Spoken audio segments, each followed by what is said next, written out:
Oggi presentiamo un libro sulla storia e la vita di una ragazza che è vittima innocente di mafia, una mafia che ha origini in Veneto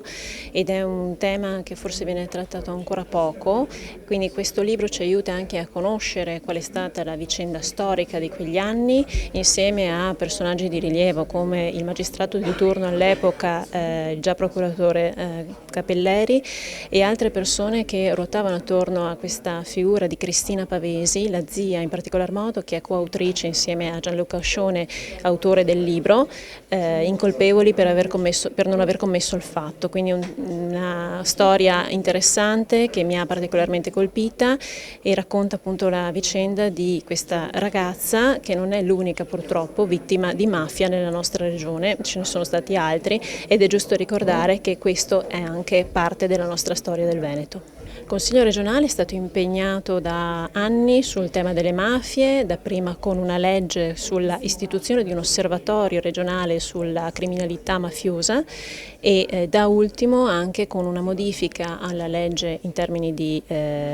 criminalità organizzata di stampo mafioso con l'introduzione dell'obbligatorietà per la Regione del Veneto della costituzione di parte civile nei processi per mafia, quindi un segnale concreto, fattivo della battaglia che sta facendo la Regione su questo tema. Questo libro vuole sicuramente ricordare e celebrare la figura di Cristina Pavesi, vittima innocente della mafia del Brenta. Questo libro è stato frutto di un lavoro difficile, è durato quasi 2 anni. Ci sono state alcune difficoltà proprio di ricerca, nel senso che dopo sono passati 33 anni da quel fatto drammatico e quindi c'era da una parte la difficoltà di recuperare proprio la documentazione presso le procure e da una parte di riuscire a rintracciare, diciamo, gli amici, i conoscenti di Cristina e che aveva vissuto quella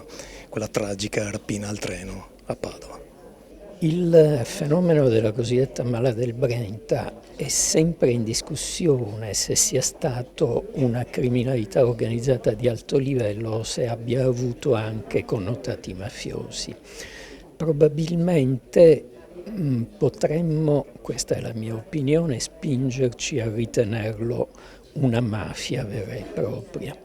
Una mafia ovviamente con proprie caratteristiche e sarebbe ingannevole riferirci ai connotati delle mafie meridionali più note e più storiche, per così dire. È una mafia sui generis e quindi non dobbiamo stupirci di differenze anche notevoli rispetto a quelle che abbiamo in mente iconograficamente.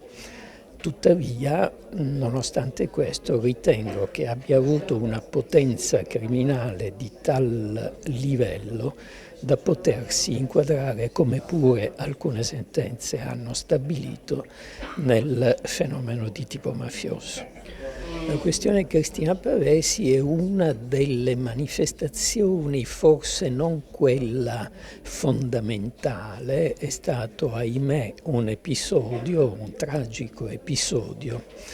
tuttavia fa parte di quella manifestazione di violenza che è propria della formazione di cui diciamo.